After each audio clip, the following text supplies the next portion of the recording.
ఈరోజు మనము భారతీయ సామాజిక వ్యవస్థలో అత్యంత కీలకమైన అంశం కులాంతర అంటే ఇంటర్ క్యాస్ట్ అంటే నెక్స్ట్ కుల అంతర్గత ఇంట్రా క్యాస్ట్ సంబంధాల గురించి మరియు ఈ యొక్క కుల ఘర్షణల గురించి లోతుగా అధ్యయనం అనేది చేద్దాం.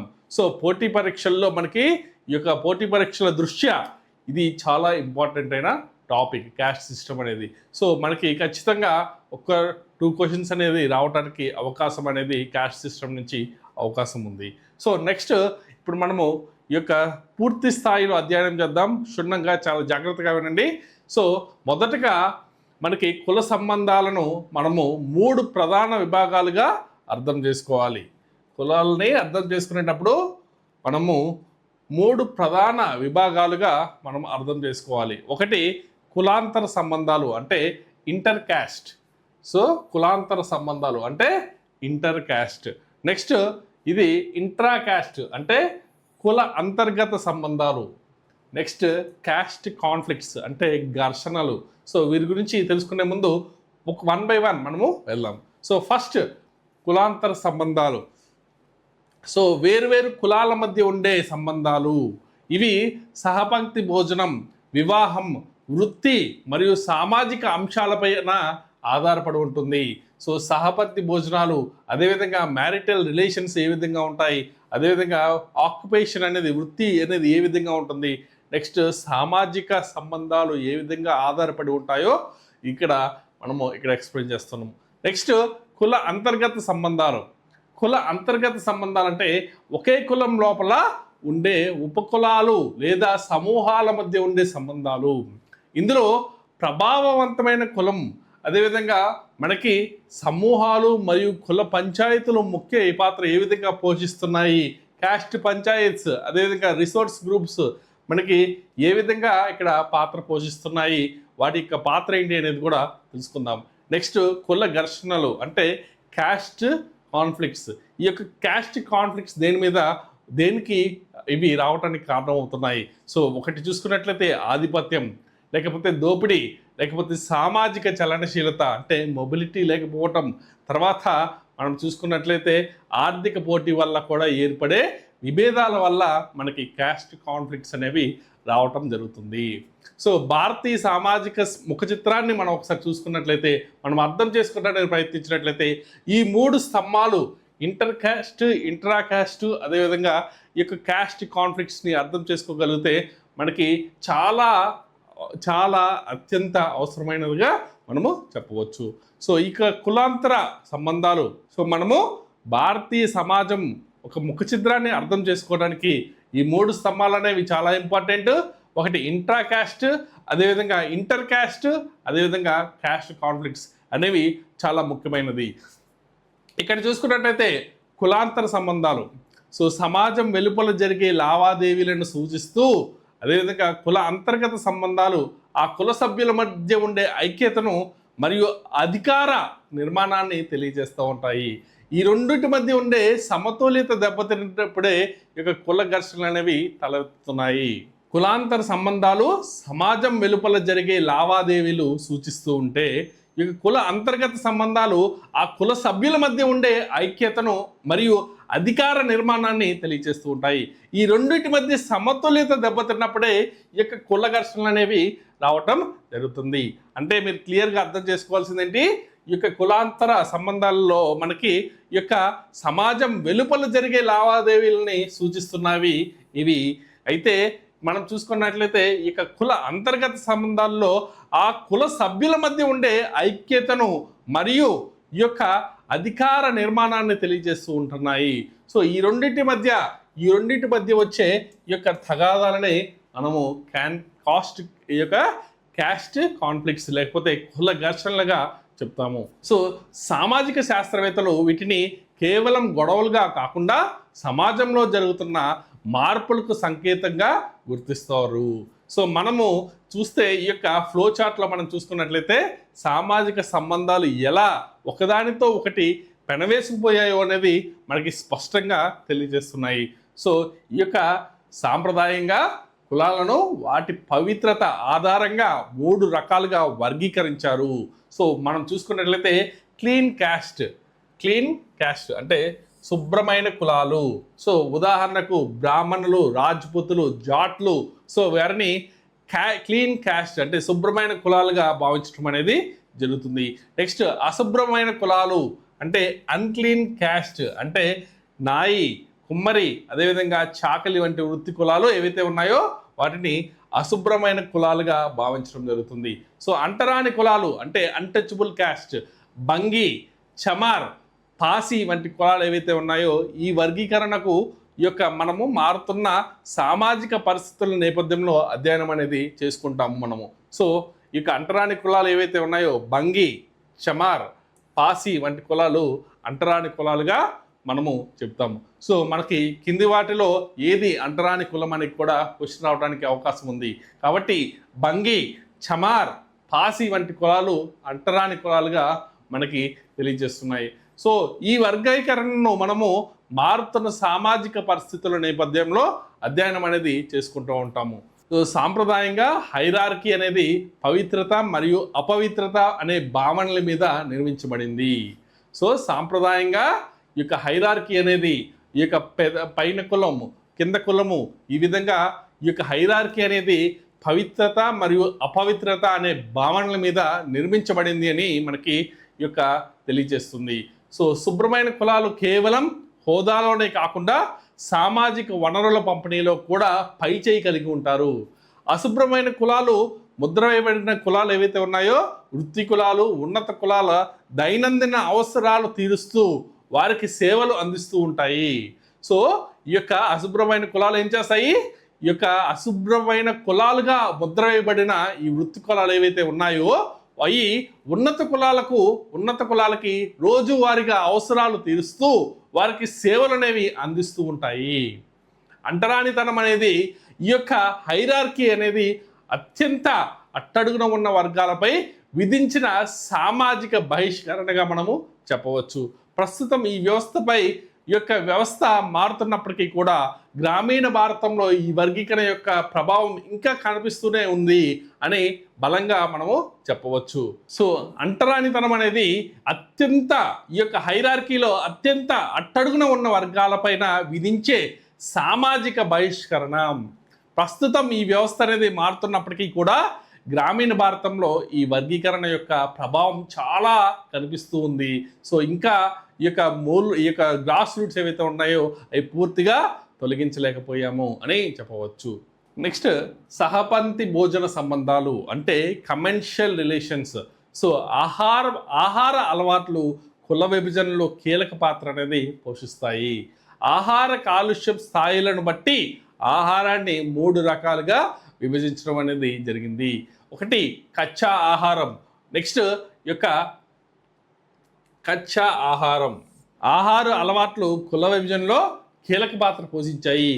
ఆహార కాలుష్య స్థాయిలను బట్టి ఆహారాన్ని 3 రకాలుగా విభజించడం అనేది జరిగింది. సో ఇక్కడ కచ్చా ఆహారం అంటే నీరు, ఉప్పుతో ఉండినవి ఏవైతే ఉన్నాయో ఇవి అత్యంత కలుషితమైనవి, హైలీ పొల్యూటబుల్గా మనము చెప్తాము. హైలీ పొల్యూటబుల్ కచ్చా ఆహారం అంటే హైలీ పొల్యూటబుల్ అంటే అత్యంత పొల్యూషన్గా ఉన్నాయి, అంటే అత్యంత కలుషితమైనవి ఏవైతే ఉన్నాయో అవి కచ్చా ఆహారం. సో మనకి కింది వాటిలో ఏది అత్యంత కలుషితమైన ఆహారం అని క్వశ్చన్ అడిగే అవకాశం ఉంది. సో ఇది క్లాస్ అనేది జాగ్రత్తగా వినండి. సో ఇక్కడ మనం చూసుకున్నట్లయితే కచ్చా ఆహారం అంటే హైలీ పొల్యూటెడ్, అత్యంత కలుషితమైనదిగా భావించడం జరుగుతుంది. అంటే ఇవి కేవలం నీరుతోని అదేవిధంగా ఉప్పుతోటి ఉండినవి ఏవైతే ఉన్నాయో వీటిని అత్యంత కలుషితమైనవిగా చెప్పడం అనేది జరుగుతుంది. సో నెక్స్ట్ పక్కా ఆహారం. సో పక్కా ఆహారం అంటే నెయ్యితో ఉండినవి, ఇవి తక్కువ కలుషితం కలిగినవి. ఇవి ఏవైతే ఉన్నాయో ఇవి తక్కువ కలుషితం లేదా లెస్ పొల్యూటెడ్. పక్కా ఆహారం అయితే ఏదో ఉందో అది ఈ యొక్క తక్కువ కలుషితం కలిగిన ఆహారం. సో కాబట్టి వివిధ కులాల మధ్య ఈ యొక్క ద్విముఖ అంగీకారం అనేది ఉంటుంది, 2-way యాక్సెప్టెన్స్ అనేది ఉంటుంది. ఇక్కడ టూ వే యాక్సెప్టెన్స్ అని ఉంటుంది, కానీ ఇక్కడ ఓన్లీ వన్ వే యాక్సెప్టెన్స్ మాత్రమే ఉంటుంది. అంటే ఇక్కడ పై కులాలు కింద కులాలు వడ్డించిన అన్నాన్ని స్వీకరించరు. సో ఇది కచ్చా ఆహారం. సో ఏదైతే ఈ యొక్క టూ వే యాక్సెప్టెన్స్ ఉందో, సో ఇరు వర్గాలు కూడా ఇక్కడ భోజనం అనేది చేయడం అనేది జరుగుతుంది. సో ఇది కచ్చా ఆహారం ఏదైతే ఉందో అది వన్ వే యాక్సెప్టెన్స్. అంటే ఈ యొక్క పై కులాలు కింది కులాలు వడ్డించిన ఆహారాన్ని తీసుకోరు. అదేవిధంగా ఇక్కడ పక్క ఆహారంలో ఈ యొక్క పై కులాలు కింది కులాలు వడ్డించిన ఆహారాన్ని కూడా తీసుకోవటం అనేది జరుగుతుంది.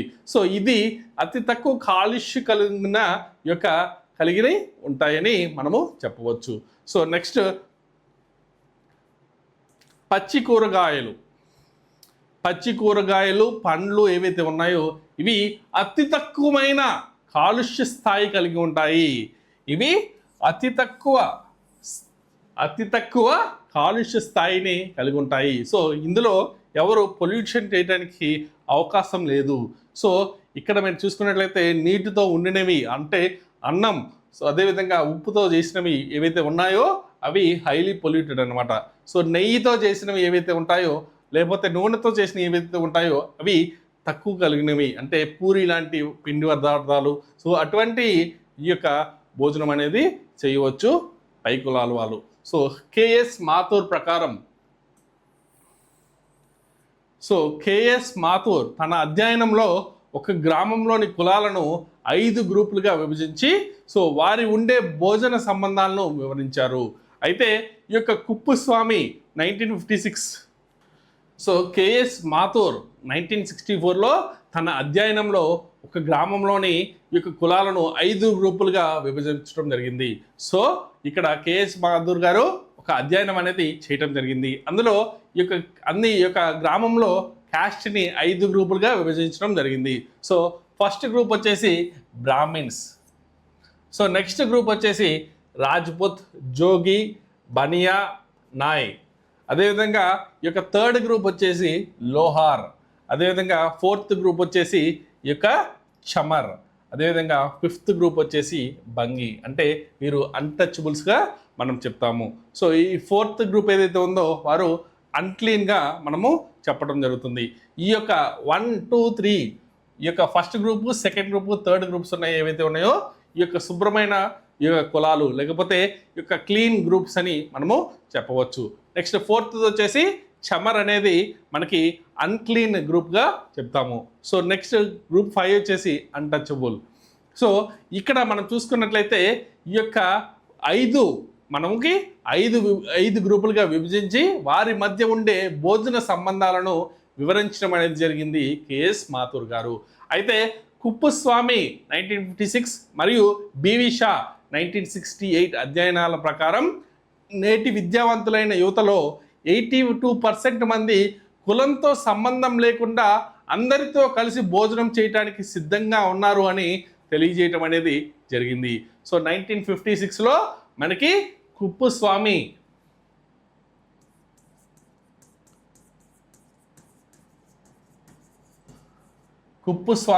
అదేవిధంగా ఈ యొక్క బివి షా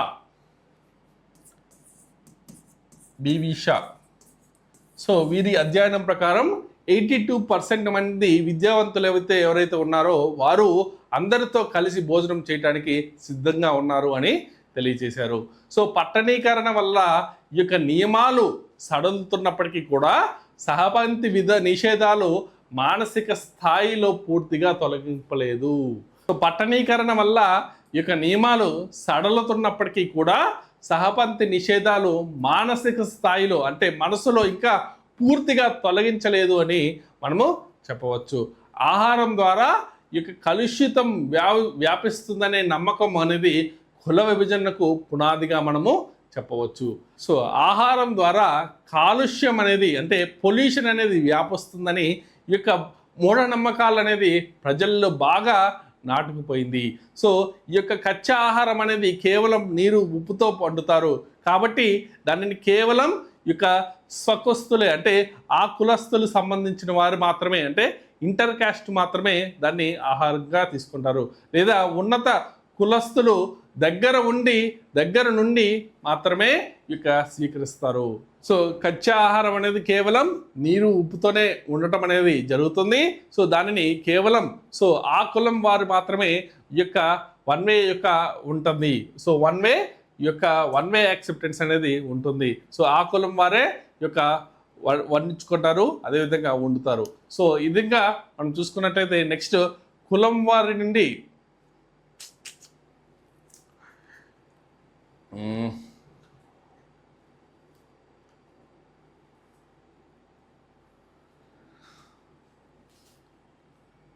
సో ఆ కులం వారే తీసుకోవడానికి ప్రయత్నిస్తారు. సో కింద కులం వారు కింద కులాల వారి నుండి దీనిని తీసుకోరు. సో పక్క ఆహారం విషయంలో ఈ యొక్క నియమాలు కొంచెం సడలించబడ్డాయి.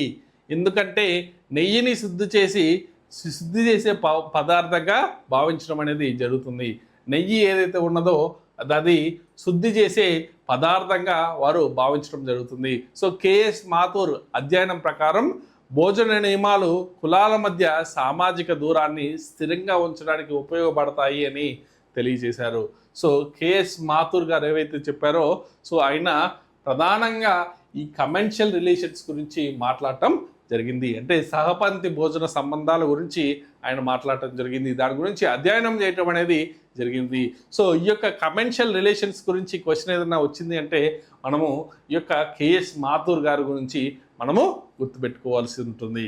సో ఆధునిక మరియు ఈ యొక్క విద్య వల్ల ఈ యొక్క పాత నియమాలు ఎలా మారుతున్నాయో మనము ఈ గణాంకాల వల్ల తెలుసుకోబోతున్నాం. సో కుప్పుస్వామి 1956లో అధ్యయనం చేసి సో 82% ఈ యొక్క చదువుకున్న విద్యావంతులు ఎవరైతే ఉన్నారో సో అందరితో కలిసి భోజనం చేయడానికి సిద్ధంగా ఉన్నారు అని తెలియజేశారు.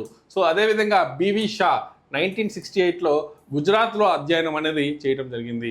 సో ఇక్కడ మీరు చూసుకున్నట్లయితే తల్లిదండ్రుల సమక్షంలో కులాంతర భోజనానికి వ్యతిరేకమని తెలియజేశారు. అదేవిధంగా సాంప్రదాయ నిషేధాలను పూర్తిగా పక్కన పెట్టడానికి కూడా వీరు తెలియజేశారు. అంటే ఇక్కడ మనం చూసుకోవాల్సింది ఏంటంటే ఈ యొక్క కుప్పుస్వామి అధ్యయనంలో కుప్పుస్వామి గారు చేసిన అధ్యయనంలో 82% మంది కులంతో సంబంధం లేకుండా అందరితో కలిసి తినడానికి మొగ్గు చూపడం అనేది ఈ యొక్క సామాజిక విప్లవానికి సంకేతమని తెలియజేశారు. అయితే బీవీష అధ్యయనం ప్రకారం ఈ యొక్క 54% మంది తల్లిదండ్రులు కులాంతర భోజనాన్ని వ్యతిరేకించడం అనేది గమనార్హం. దీని అర్థం ఏంటంటే యువత మారుతున్నప్పటికీ కూడా కుటుంబ వ్యవస్థలో సాంప్రదాయం ఇంకా బలంగా ఉంది. సో మనకి కపాడియా అభిప్రాయం ప్రకారం ఇక మనం బయట అందరితో కలిసి తింటున్నప్పటికీ కూడా మన మనసుల్లో కుల గుర్తింపులు ఇంకా పూర్తిగా చెరిగిపోలేదు అని తెలియచేసేయడం జరిగింది. సో ఇది మనము తెలియజేస్తూ కుప్పుస్వామి 1956, బీవీష 1968. బీవీష ఏంటి, పిల్లలు మారుతున్నప్పటికీ కూడా తల్లిదండ్రులు ఇంకా ట్రెడిషనల్ మైండ్ సెట్లోనే ఉండటం అనేది జరిగింది అని తెలియజేశారు. అదేవిధంగా కపాడియా అభిప్రాయం ప్రకారం ఇక పట్టణీకరణ పెరుగుతున్నప్పటికీ సహపంక్తి నిషేధాలు మానసికంగా ఇంకా మనుషుల్లో అలానే ఉండిపోయింది అని ఇక కపాడియా గారు తెలియజేయడం జరిగింది. నెక్స్ట్ వివాహ సంబంధాలు. సో చట్టపరమైన ఆమోదం ఉన్నప్పటికీ కూడా భారతదేశంలో ఇప్పటికీ స్వకుల వివాహాలతో అంటే ఎండోగమి మాత్రమే ప్రాధాన్యత ఎక్కువ ఇస్తున్నారు. అంటే ఇక inside marriage, so Swakula marriages అంటే లోపట మ్యారేజెస్ చేసుకోవడానికి వాళ్ళు ఇష్టపడుతున్నారు. సో అంటే ఏ కులం వారైతే ఆ కులం వారినే పెళ్లి చేసుకోవడానికి ఇష్టపడుతున్నారు అని తెలియజేస్తుంది. ఈ యొక్క చట్టపరమైన ఆమోదం ఉన్నప్పటికీ ఈ యొక్క భారతదేశంలో ఇప్పటికీ కూడా ఈ యొక్క ఎండోగమి అనేది ప్రాధాన్యత ఉండటం జరిగింది.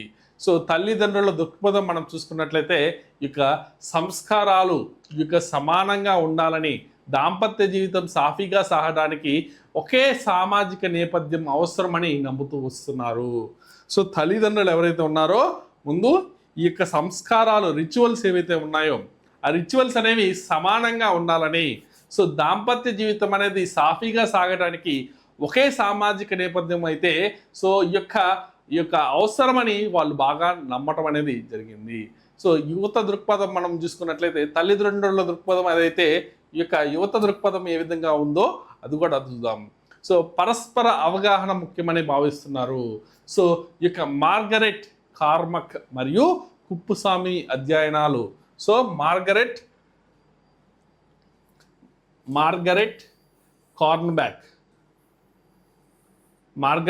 కాంబ్యాక్ మరియు కుప్పుస్వామి అధ్యయనం అనేది చేయటం, ఈ యొక్క మ్యారేజెస్ విషయంలో కూడా వీరు అధ్యయనం చేయటం అనేది జరిగింది. సో ఇక్కడ మనకి తెలిసింది ఏంటంటే మెరుగైన వ్యక్తి దొరికితే కులాంతర వివాహాలకు యువత మొగ్గు చూపుతున్నారు. సో ఇక్కడ వీరి అధ్యయనం ప్రకారం ఏం తెలుస్తున్నారు? సో ఈ యొక్క మెరుగైన వ్యక్తి దొరికితే కులాంతర వివాహాలకు కూడా యువత మొగ్గు చూపుతున్నారు అని మనకి ఈ యొక్క కుప్పుస్వామి గారు చేసిన అధ్యయనంలో తేలింది. సో వివాహం అనేది కుల వ్యవస్థను సజీవంగా ఉండే ఒక అతిపెద్ద కారకం అని మనము చెప్పవచ్చు. సో మ్యారేజెస్ అనేది ఈ యొక్క క్యాస్ట్ సిస్టమ్ని సజీవంగా ఉంచడానికి అతిపెద్ద కారకం. ఈ యొక్క మ్యారేజే లేకపోతే ఈ క్యాస్ట్ సిస్టమ్ అనేది ఈ యొక్క నిలబడదు అనేది మనము చెప్పవచ్చు. సో నెక్స్ట్ తల్లిదండ్రులు సంస్కారాల పేరుతో ఈ యొక్క సకుల వివాహానికి అంటే ఎండోగమీకి ఎక్కువ మొగ్గు చూపుతున్నారు. ఎందుకంటే అది సామాజిక భద్రత ఇస్తుందని వారి భావన. సో ఇక్కడ మీరు చూసుకున్నట్లయితే మార్గరెట్ కాంబ్యాక్ ప్రకారం సో తల్లిదండ్రులు మెరుగైన వ్యక్తి దొరికితే ఈ యొక్క కులాంతర వివాహానికి కూడా అంగీకరిస్తున్నారు. సో వారు 51% అంగీకరిస్తున్నారని తెలియజేశారు. అదేవిధంగా కుప్పుస్వామి ప్రకారం ఈ యొక్క విద్యార్థులు కులాంతర వివాహాలకు మద్దతు ఇచ్చారు అని మనకి 68% తెలియజేయడం అనేది జరిగింది. సో అయితే ఇక్కడ యువత మాత్రం పరస్పర అవగాహన మరియు వ్యక్తిగత ఇష్టాలను ప్రాముఖ్యత అనేది ఇవ్వటం అనేది జరుగుతుంది. సో ఇది ఇంప్లిసిట్ నామ్ అంటే ఇక అంతర్గత నియమాలకు విరుద్ధంగా ఉంది. అంటే మార్గరెట్ కార్మాక్ అధ్యయనంలో 51% తల్లిదండ్రులు మెరుగైన సంబంధం దొరికితే ఈ యొక్క కులం పక్కన పెట్టడానికి సిద్ధపడటం అనేది ఒక ఆశాజనక మార్కుగా చెప్పొచ్చు. అయితే కుప్పుస్వామి అధ్యయనంలో 68% విద్యార్థులు కులాంతర వివాహాలకు మద్దతు ఇవ్వడం భవిష్యత్తు మార్పును సూచిస్తుంది అని మనము చెప్పవచ్చు.